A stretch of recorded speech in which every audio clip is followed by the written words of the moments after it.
All right. So today I'm going to teach you guys how to do another type of meditation. Uh, I'm going to go ahead and hold on, I'm going to hide this. It gives me the captions and it's pause this for a second. All right. So this is a meditation I've been talking a lot about on Substack. It's an experiment I've been doing for the last couple of weeks now, and I continue to do it. So a couple of things to start. So this meditation is a little different because it isn't just closing your eyes and meditating. It's a kind of combination of projecting out into your consciousness. So it's kind of like scrying. And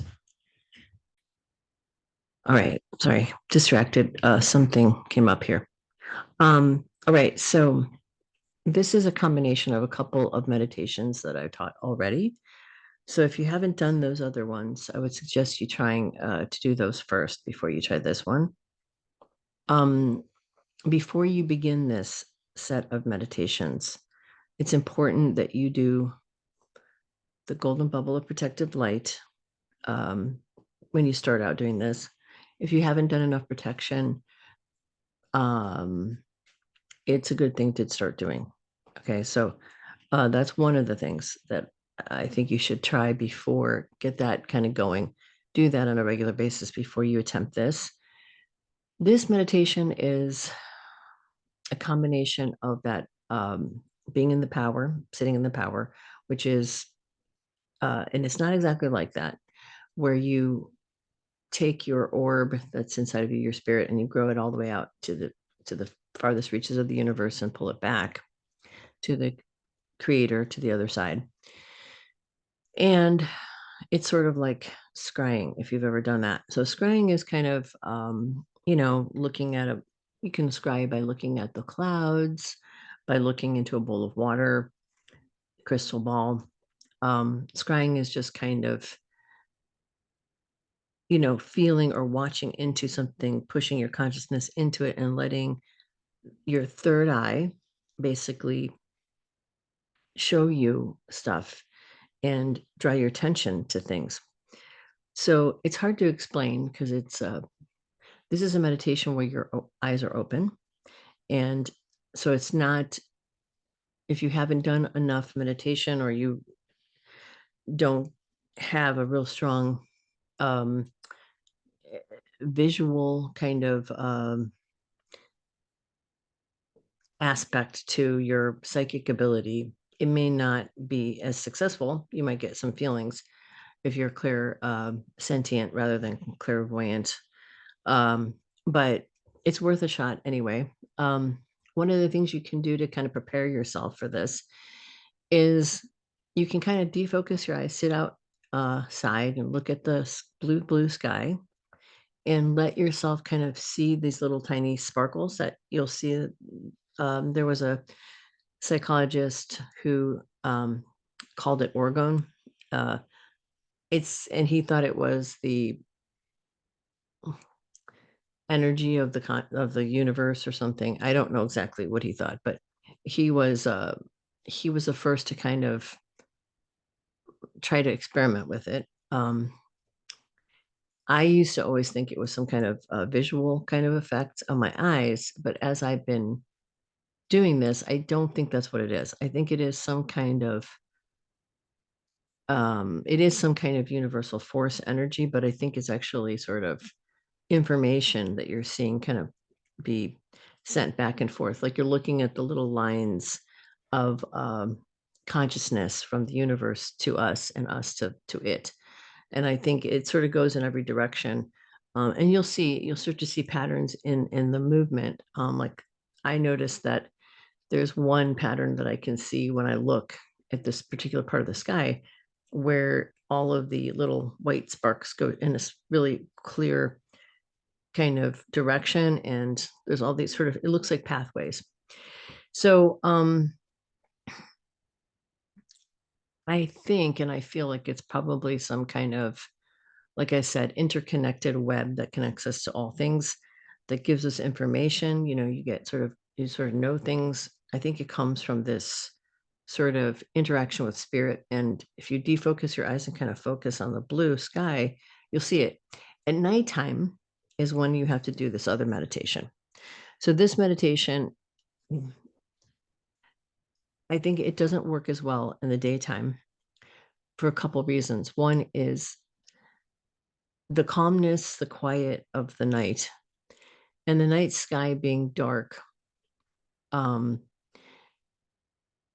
is important aspects of this so that you can throw your consciousness out and sort of focus more on the stars and past the sky itself. So what you do is you get into a sort of relaxed state of mind. And if you're not able to switch your kind of brainwave pattern quickly, what you can do is do a meditation beforehand, do the golden light, do some kind of breathing work. And then what you do is you open your eyes and you sort of stare into the night sky and reach your consciousness and your attention outward into the universe and ask very clearly in your mind that you get only the, things for your greatest good, beings who are here to help. So intercessor, I call intercessor beings, which is basically a blanket term for angels, ETs, interdimensional beings, anything that is here to sort of guide or help. Your spirit guides would be intercessor beings. It's not necessarily dead people, although dead people might show up. And that's happened to me. So what you do is you throw your consciousness out into the farthest reaches of the universe and just kind of visualize yourself kind of going through space and calling out to beings that will come here to help you to have greater understanding. And one of the things I've noticed, if you stare into the sky, what I've seen is those little lights that you see in the daytime, they're not as prevalent at nighttime. Maybe we can't see them as well because the sky is dark. But what I've noticed is you'll get those same little sparkles. They'll start to turn into like a circle, and you'll see the circle rotate and then kind of spin in an ellipse, and you'll feel sort of an opening. And, on different occasions, I've had different experiences. So I've had, um, that's how I ended up talking to Mary and her telling me about the bombing before it happened, of Iran. That's how I've gotten a lot of information recently that I've been talking about on Substack. And I have had angels come, I've had interdimensional beings come, and you can kind of have a conversation with them. Now, I wrote about one of the beings that dropped out of this circle. It was like a ball of light that came out and sort of landed and near me. And this being wasn't a bad being. It was just kind of a little bratty, I guess you could say, and impatient. And I talked about it on the Cosmic Fold, which we're going to do tonight. And this being, got impatient with me. I let him into my house. Um, and he bit my husband, which there is actual photographic proof, uh, which freaked my husband out. And I told my husband what happened, and he was not real happy with me. But I banished him. And so, because I do a lot of protection around my home, and I ask this being, "Are you here for my greatest good? Are you going to help me understand consciousness, the nature of consciousness?" Because I was writing a piece on that. And the being was like, "Sure." So, because I had let him into my home conditionally, it was very easy to get rid of him. All I had said was, "You didn't live up to your end of the bargain, get out of my house." So, I know he wasn't trying to hurt anybody, but he wasn't being respectful. So this sounds kooky, but you have to be very careful with whoever you're interacting with. Um, I know this from firsthand experience. When I was, I was born this way. Like, um, I don't know any other way to be. And when I was going through when I was going through puberty, things got very escalated, and I started having experiences with things that were kind of scary. Um, I found that the only way I could get rid of this thing, so I prayed, I had rosaries around my bed. I was like, it's a whole thing, and I've talked a little bit about it, but I'm not going to go into total detail here because I've talked about it before. But what I found was I got really, really angry at the phenomenon because it was becoming really scary and overwhelming. Uh, and I mean, I couldn't sleep at night. Beings were coming to my room trying to take me out of my body, and I was fighting them off. And I was having, knowing, like, dreaming whole days before they happened, and answering the phone before it rang, and talking to people before they asked what they were going to. I mean, I was like, it was really weird, and it freaked a lot of people out. There was also a physical phenomenon that went with this, and it was pretty scary. Um, so I learned that I used to pray, please, Jesus, help me, God, please protect me. It didn't do anything. It just kept getting worse. And the time when I finally went, like, fuck this, I'm not dealing with this anymore. And I got really angry.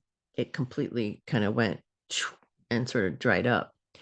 And I have to say that that was a huge lesson for me, that we all have power.